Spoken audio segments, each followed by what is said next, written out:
Bonjour à tous, j'espère que vous allez bien et voici la petite vidéo du mardi. Alors dans cette vidéo, je vais juste regarder un peu la technique du delta. Dans un premier temps, je vais vous montrer une petite animation là-dessus.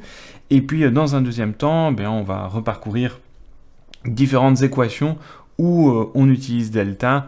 Ok, alors tout de suite, je lance cette animation. Alors, je vais partir d'un exemple. X carré moins x moins 2, c'est une fonction du second degré. Donc on reconnaît bien le terme en x carré, le terme en x et le terme indépendant. Donc ça veut dire que ici a vaut 1, b vaut moins 1 et c vaut moins 2.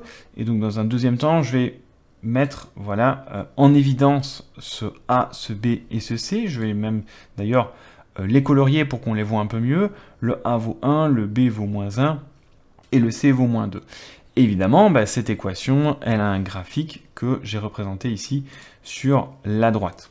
Et de plus, j'ai noté le delta, il est calculé donc par ordinateur directement avec les valeurs qui sont là. Donc par exemple ici, delta c'est b carré moins 4ac, donc c'est moins 1 au carré, ce qui fait 1. Moins 4 fois 1 fois moins 2, ça va donner plus 8, donc 1 plus 8, ça fait bien 9. Et on peut voir que le delta est positif, comme ceci, et donc on voit ici deux racines, moins 1 et 2, ce seraient les deux racines. Ce qui nous intéresse, c'est de voir un peu comment va évoluer le delta en fonction de, finalement, les paramètres qui sont ici en haut, et qu'est-ce qu'on va voir sur le graphique. Du coup, voilà, je change un peu les paramètres. Le b en moins 2 et le c, on va le monter jusqu'à 1, par exemple. Ce qu'on peut voir, c'est que la parabole vient avoir une seule racine, et du coup, le delta, ici, vaut 0 exactement. Quand le delta vaut 0, on a une seule racine. Déplaçons encore la parabole, transformons-la. Un delta de moins 16, on voit apparaître cette parabole qui n'a aucune intersection avec l'axe des x. Et puis ça peut marcher dans l'autre sens aussi. Si on la retourne, cette parabole, on voit que là, hop, delta qui vaut 0, paf, une seule racine. Donc une seule fois où l'équation pourra être égale à 0. Vous changez encore un peu les paramètres, vous avez cette équation, là vous allez avoir un delta qui vaut 16, donc 2 racines. Et si la parabole passe en dessous complètement, elle n'aura aucune racine, et le delta vaut bien moins 8, il est négatif en tout cas, c'est ce qu'on remarque. Donc voilà, cette animation, globalement, on peut voir le delta varier en fonction de la position de la parabole et de la forme de la parabole, et donc il est bien lié finalement à ce nombre de racines. C'est comme ça qu'il faut voir le delta. Le delta n'est pas spécialement une valeur qui se voit sur le graphique, c'est un nombre qui s'interprète pour donner une caractéristique de la parabole, qui est le nombre de racines qu'elle a. Et donc oui, évidemment, quand la parabole est tournée vers le bas, on voit bien que le a est négatif. Et donc, ça, ce sera intéressant pour plus tard, quand on va faire le signe d'une fonction, c'est que pour savoir si la parabole est en dessous ou au-dessus de l'axe des x, on aura besoin de deux choses fondamentalement, c'est le a, pour savoir si elle est tournée vers le bas ou vers le haut, et bien sûr le delta, pour connaître le nombre de racines. Alors voici, j'ai mis une fonction du second degré dans Desmos, et donc ici j'ai affiché moins x carré plus 5x moins 4, et on voit qu'en fait cette parabole tape ici en 1 et en 4, ce sont ces deux racines, ce sont les deux endroits où on a une intersection avec l'axe des x. Et donc ce qu'on a, c'est la fonction moins x carré plus 5x moins 4. On recherche les racines, on va mettre égal à 0. Et donc ainsi, on peut résoudre cette équation pour trouver les racines. Alors, avant que je résolve l'exercice, c'est toujours un exercice que vous pouvez faire par vous-même avant de regarder la solution. N'hésitez pas à le faire, c'est toujours un exercice intéressant. Donc nous allons calculer delta, qui est donc b carré moins 4ac. b au carré, ça donnera donc 25, moins 4 fois moins 1 fois moins 4, ce qui nous donne donc 25 moins 16, puisqu'on a moins fois moins fois moins, moins 16. Et donc, finalement, nous avons 25 moins 16, ce qui fait 9. Et on peut du coup dire que delta est plus grand que 0. Alors, on a deux solutions. Donc on note habituellement x1 et x2, qui sont moins b plus ou moins racine carrée de delta sur 2a. Et en remplaçant, eh bien, donc, nous aurons moins 5 plus ou moins racine carrée de 9, le tout sur 2 fois a ici qui vaut moins 1. On peut séparer du coup en deux cas, moins 5 plus racine carrée de 9 qui est 3. On aura donc moins 5 plus 3, ce qui fait moins 2, le tout sur moins 2, donc nous avons une racine de 1. Et puis moins 5 moins 3, ça fait moins 8, sur moins 2, ça donnera donc 4. On voit donc ici que les deux racines de la parabole que l'on cherchait au départ sont ici, en fait, P1 et 4. 1 et 4, eh bien, ce sont exactement, du coup, les deux racines que l'on avait sur le graphique. Voilà à quoi sert delta. Alors évidemment, je sais que vous savez déjà comment faire la technique du delta, ça c'était un exercice facile, mais ici le but de la vidéo, c'est d'essayer de faire un petit résumé de tout ce qu'on a fait avec delta, et du coup, oui, on va passer à une simple ici, et puis on va essayer d'en faire des plus compliquées, comme la suivante. Eh bien, on peut aller un peu plus loin en disant, pourquoi pas aller dans les équations du troisième degré, on l'a certainement déjà faite, mais c'est pas grave, regardons un peu ça. Alors ici, avec les équations du troisième degré, ce qu'on peut remarquer, c'est qu'on a trois racines, moins 2, 0 et 1 dans cet exemple. Et la fonction ici qui est donnée, c'est 2x³ plus 2x carré moins 4x. Et donc la question, c'est ces trois nombres, 0, 1 et moins 2, qui sont les racines de ça, comment peut-on les retrouver? Et ça, on l'a déjà fait. Hein. De nouveau, on va égaler à 0 l'expression de la fonction, et puis tout simplement essayer de résoudre. Donc allons-y, de nouveau, eh bien, on essaye de résoudre la fonction égale 0 pour retrouver ses racines, et ici, eh bien, la technique que l'on avait utilisée, c'est de se dire que, eh bien, comme on a du x partout, on peut le mettre en évidence. Et donc ça donne x fois 2x carré plus 2x moins 4 égale à 0. Et en le mettant en évidence de cette manière, eh bien, on peut remarquer qu'on a un produit qui vaut 0, et ça, vous connaissez la chanson, c'est la règle du produit nul. Et donc, pour avoir un produit qui est nul, on doit avoir soit x qui vaut 0, ou bien 2x carré plus 2x moins 4 qui vaut 0. Ça, en fait, ça nous oblige, encore une fois, ici, à cause de cette équation, à utiliser delta. On peut remarquer que ici, en fait, c'est la même chose que x carré plus x moins 2 égale à 0, en divisant par 2 de chaque côté. Cela permet aussi de faire un calcul de delta plus simple par après, parce que cette fois, quand on veut calculer delta, eh bien, le b vaut 1, puisque c'est le coefficient de x, donc on a 1 au carré moins 4 fois a qui vaut 1 ici, fois c qui vaut moins 2. Et du coup, nous avons 1 plus 8, ce qui va donner 9. Et donc, comme delta est supérieur à 0 strictement, on a deux solutions de notre équation intermédiaire 2x carré plus 2x moins 4 égale à 0. Et ces deux solutions sont toujours x1, x2. On les note comme ceci, moins b plus ou moins racine carrée de delta sur 2a. Mais ici, b étant 1, nous avons donc moins 1, plus ou moins racine carrée de 9. Tout ça divisé par 2 fois 1. Nous avons donc deux possibilités. En faisant moins 1 plus racine carrée de 9 qui vaut 3, nous arrivons à 2, 2 divisé par 2, 1. Et de l'autre côté, moins 1 moins 3, ça va donner moins 4. Moins 4 divisé par 2, ça fait moins 2. Voici nos deux solutions pour cette équation-ci. Et si on remet tout ensemble, eh bien, on peut remarquer que pour la fonction que nous avions juste sur le graphique, juste avant, eh bien, on a combien de racines? On devrait en avoir une à cause de x égale 0. Nous avons 0, nous avons 1 et moins 2. Alors, ce n'est pas dans l'ordre, hein, on peut l'écrire comme moins 2, 0 et 1. Et si on revient sur le graphique, eh bien, on voit bien moins 2, 1 et 0. Nous avions d'un côté x en mettant en évidence, et puis l'autre fonction était 2x carré plus 2x moins 4. Et donc, les deux fonctions en vert, lorsque vous faites le produit de ces deux fonctions, la droite et la parabole, ça vous donne, en multipliant, la fonction qui est en bleu. Et ce qui est remarquable, en fait, la règle du produit nul, elle vient de là, elle nous dit, eh bien, pourquoi cette fonction en bleu touche l'axe des x? Il faut que soit la fonction parabole ici, qui était 2x carré plus 2x moins 4, soit égale à 0, ce qui donnait moins 2 et 1, ou bien il fallait que la droite x touche 0, et ça le fait en 0. Si l'une des deux touche 0, eh bien d'office, la fonction en bleu, donc la fonction du troisième degré, touche l'axe des x. Bien, on va s'attaquer à un avant-dernier exemple, qui est ici encore une fonction du troisième degré, puisqu'on reconnaît cette forme du troisième degré. Alors son expression est la suivante, c'est x carré plus 2x fois 3x moins 6, le tout plus 3x moins 6. Et en fait, pourquoi c'est du troisième degré?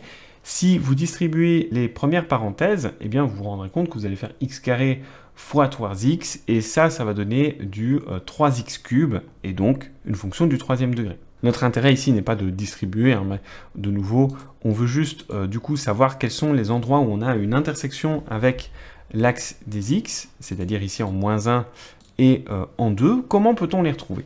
Eh bien, on va refaire de nouveau comme on avait fait en classe. Eh bien, pour trouver les racines, il va falloir de nouveau égaler à 0. Ce qu'on peut remarquer de très flagrant, c'est qu'on a en fait exactement ici la même chose des deux côtés du plus. Alors ça veut dire qu'en fait, dans ceci et ce terme-ci, on a quelque chose en commun. Et quand on peut trouver quelque chose en commun, eh bien, on le met en évidence. Donc nous allons avoir 3x moins 6, le tout multiplié par, qu'est-ce qu'il va rester? X carré plus 2x pour le premier terme, ça on le voit bien, mais par contre c'est difficile de dire qu'est-ce qu'il reste dans cette partie-ci. On aurait tendance à dire il reste 0 du coup puisqu'on a tout retiré, et donc ce serait plus 0, mais là c'est faire une grave erreur parce que évidemment si je fais plus 0 c'est comme s'il n'y avait rien, et si je m'arrête ici, on voit qu'on n'a pas du tout la même chose qu'au-dessus. Donc ce n'est pas ça. En fait, pour savoir qu'est-ce qu'il faut mettre ici à la place, il faut simplement compter ce que vous avez ici. Combien de fois avez-vous 3x moins 6?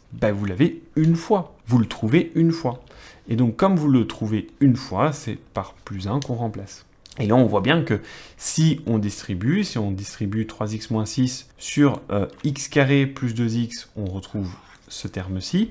Et puis, si on le distribue sur le 1, eh bien, une fois 3x moins 6, on retrouve bien ceci. Donc, c'est bien clairement la même chose. Et une fois qu'on a fait ceci, eh bien, c'est très simple à présent de remarquer qu'on a un produit qui est égal à 0. Utilisons notre règle du produit nul qui nous dit, eh bien, pour qu'un produit soit égal à 0, il faut que soit 3x moins 6 soit égal à 0, ou que x carré plus 2x plus 1 soit égal à 0. Et dans un premier cas, c'est relativement facile à résoudre puisque c'est du premier degré. Donc on aura 3x égale à 6, et puis du coup, x en divisant par 3 de chaque côté, nous retrouvons 6 divisé par 3, et donc x vaut 2. De l'autre côté, nous avons du second degré, et donc un delta à calculer, b au carré moins 4ac, donc 2, ça va nous donner 4, moins 4 fois a fois c, donc fois 1 fois 1, ce qui nous donne 0, et 0, ça c'est un cas où on a du coup une seule racine, comme delta vaut 0, on a une solution de l'équation ici à droite, et cette solution, c'est moins b sur 2a. Moins b sur 2a, eh bien on fait moins 2 sur 2 fois 1, ce qui nous donne moins 1, et donc on arrive du coup à la racine moins 1, et donc au total on a comme racine moins 1 et 2, c'est exactement ce qu'on avait pu voir sur le graphique. Nous avions ici moins 1 et 2 comme racine. Et du coup, comme je l'ai fait pour juste avant, on peut remarquer que 3x moins 6, c'est une fonction du premier degré, qui a comme racine, eh bien, 2. Et l'autre fonction, qui était x carré plus 2x plus 1, c'est cette parabole ici, qui passe par moins 1, ici, c'est sa racine. Et donc, en fait, la fonction en noir est exactement le produit des deux fonctions. Eh bien, pour que, de nouveau, la fonction en noir ait une racine, il faut que l'une des deux fonctions, soit la bleue, soit la rouge, touche l'axe des x. Et donc, c'est pour ça qu'au total, on a les deux possibilités. L'une venant de la parabole, x carré plus 2x plus 1, et l'autre venant de la droite, 3x moins 6. Essayons tout de suite une petite dernière. Alors ici, eh bien on passe encore à un degré supérieur. Vous allez voir que donc ici c'est x exposant 4 moins 3x carré plus 2. On est donc face à une fonction du quatrième degré. Une fonction du quatrième degré, bien souvent ça représente un w, comme ici. Et la particularité de ces fonctions, c'est qu'elles ont du coup 4 racines. Ici, on a moins 1 et 1, on retrouve aussi 1,414, qui rappelle fâcheusement racine carrée de 2, et puis de l'autre côté, moins 1,414, qui serait son opposé. La question qui vient alors, c'est est-il encore possible de les retrouver? Alors là, des équations du quatrième degré, de manière générale, c'est très compliqué à résoudre. Mais dans ce cas-ci, de nouveau, grâce à delta, c'est possible. Du coup, voici l'expression de la fonction, et on égale encore à 0 pour essayer de retrouver les racines. Du coup, ici, ce qui est un peu compliqué, c'est de se dire que mettre en évidence x, c'est pas possible, puisqu'on a 2, donc on ne peut pas mettre en évidence x carré non plus d'ailleurs, et il n'est pas possible non plus d'essayer de isoler x en mettant de l'autre côté moins 3x carré plus 2, puisque on arriverait du coup à x exposant 4 et x de l'autre côté, et de nouveau on est bloqué. La seule chose qu'on peut faire ici, c'est un changement de variable, parce qu'en fait, on peut remarquer qu'on a une équation bicarrée. En effet, ici, ce qu'on peut voir, c'est que x exposant 4, c'est aussi x carré, le tout au carré. Moins 3x carré plus 2 égale 0. Pourquoi? Parce que, quand vous avez des exposants successifs, rappelez-vous toujours que c'est le produit des exposants, donc c'est a fois b. Et 2 fois 2, ça fait 4. Donc c'est bien ceci, x exposant 4. C'est la même chose. Du coup, la petite astuce que l'on va utiliser ici, c'est de remplacer tout ce x carré par une certaine lettre, par exemple y. On va dire, on pose y égale à x carré. Disons que la quantité x carré, c'est stocké quelque part dans le y. C'est la même chose. On a le droit de dire y est égal à x carré parce que, dans l'exercice, on n'a pas encore utilisé y, donc c'est un peu comme si on inventait une lettre, et ça, rien ne nous en empêche. Du coup, l'équation devient, grâce à ça, y au carré moins 3y plus 2 égale à 0. Et donc, le y joue le rôle de x carré, mais peu importe, à cette étape-ci, ce qu'on peut remarquer, c'est que y carré moins 3y plus 2 égale à 0, c'est une équation du second degré. Et oui, mais on a déjà résolu des équations en y. Vous voyez, c'est pour ça que dans l'exercice 3, le d, par exemple, c'était tout l'intérêt d'avoir une lettre y, par exemple. Du coup, on peut utiliser delta. Si on utilise delta, on aura donc moins 3 au carré, moins 4 fois a qui vaut 1, fois 2 qui est le c. Et du coup, nous avons 9 moins 8, puisque 4 fois 2, ça fait 8, et 9 moins 8, ça nous donne 1. Du coup, nous avons un delta qui est strictement positif, nous avons donc deux solutions de l'équation, et c'est là où je vais mettre une importance, c'est que c'est cette équation-ci qui a deux solutions. C'est celle en y. Et donc, ce sont des solutions pour y que nous venons de trouver. Donc on va noter y1, y2, nos deux solutions, et les formules ne changent pas, que ce soit y ou x, ça ne change pas, c'est toujours la même chose. Alors vous allez me dire, à quoi ça sert de trouver y, puisque nous on veut x. Mais n'oubliez pas que si on connaît y, on peut peut-être connaître x en même temps. Du coup, allons-y. y1, y2, c'est moins b plus ou moins racine carrée de delta sur 2a, donc 3, puisque c'est moins 3, plus ou moins racine carrée de 1, qui est le delta, sur 2 fois a, qui vaut 1. Donc nous avons deux possibilités, soit 3 plus 1, ce qui fait 4, divisé par 2, ce qui va faire 2, ou bien encore 3 moins 1, ce qui va faire 2, divisé par 2, ce qui fait 1. Et donc, 2 et 1 sont des solutions pour y, mais nous ne voulons pas les solutions pour y, nous voulons des solutions pour x. Donc, si y, imaginons, vaut 1, qu'est-ce que ça veut dire pour x? Eh bien, on sait que y, c'est x carré, donc 1 est égal à x carré, en reprenant notre changement de variable.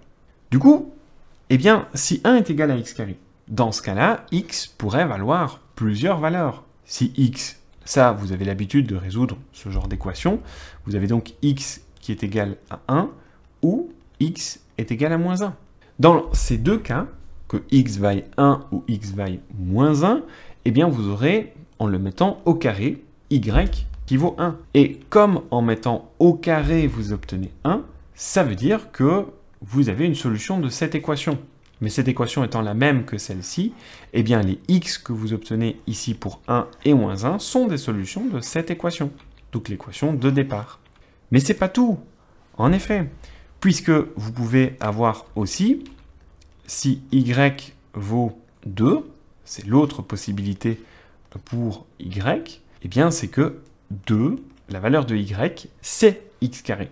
Donc x carré vaut 2, et donc c'est équivalent à dire que x vaut peut-être soit racine de 2, puisque racine de 2 au carré fait racine de 2, ou bien x vaut moins racine carrée de 2. Au total, ce n'est pas moins de 4 solutions que vous avez obtenues. X égale 1, x égale moins 1, racine carrée de 2, ou encore moins racine carrée de 2. Et donc, vous savez que au final, sur le graphique que l'on avait regardé juste avant, on s'était questionné sur les racines de ce graphique, eh bien, par calcul, nous avons obtenu moins racine carrée de 2, moins 1, et racine carrée de 2.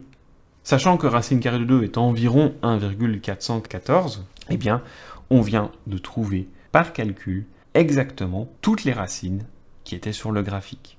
Voilà, encore une fois, un exemple où le delta peut être utilisé.